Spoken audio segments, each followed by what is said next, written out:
Warga razia angkot di Lateri, Ambon. Ini penjelasan polisi. Puluhan warga merazia angkutan kota atau angkot di kawasan Negeri Halong, Kota Ambon, Rabu 26 Januari 2022 pagi tadi. Diduga aksi massa itu menyikapi pertikaian warga dua negeri di Pulau Haruku, Maluku Tengah, Rabu dini hari. Dijelaskan warga sempat menghadang sejumlah angkot yang melaju dari arah pusat kota menuju kawasan Maluku Tengah. Razia itu hendak mencari warga yang terlibat pertikaian dengan warga Kariu. Aksi razia itu tidak berlangsung lama. Aparat Polsek Baguala dan Brimob Polda Maluku langsung mengamankan titik konsentrasi. Warga pun dibubarkan aparat.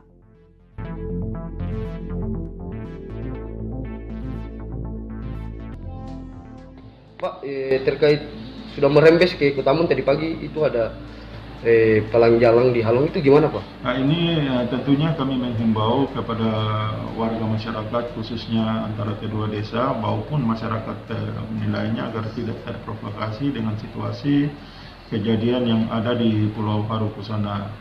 Sekali lagi kami menghimbau kepada masyarakat, marilah sama-sama kita menjaga keamanan. Kemudian biarlah proses hukum berlaku bagi mereka-mereka yang melakukan pelanggaran atau melakukan pengrusakan di sana.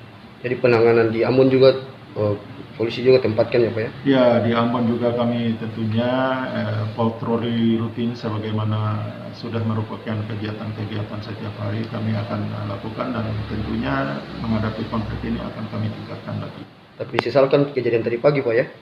Yang di Halong itu Pak? Ya, kami sesalkan. Ya, tentunya sekali lagi kami berharap kepada semua warga masyarakat agar tidak terprovokasi dengan situasi yang ada di sana karena situasi sudah dikuasai oleh anggota Polri dan TNI yang berada di TKP sekarang.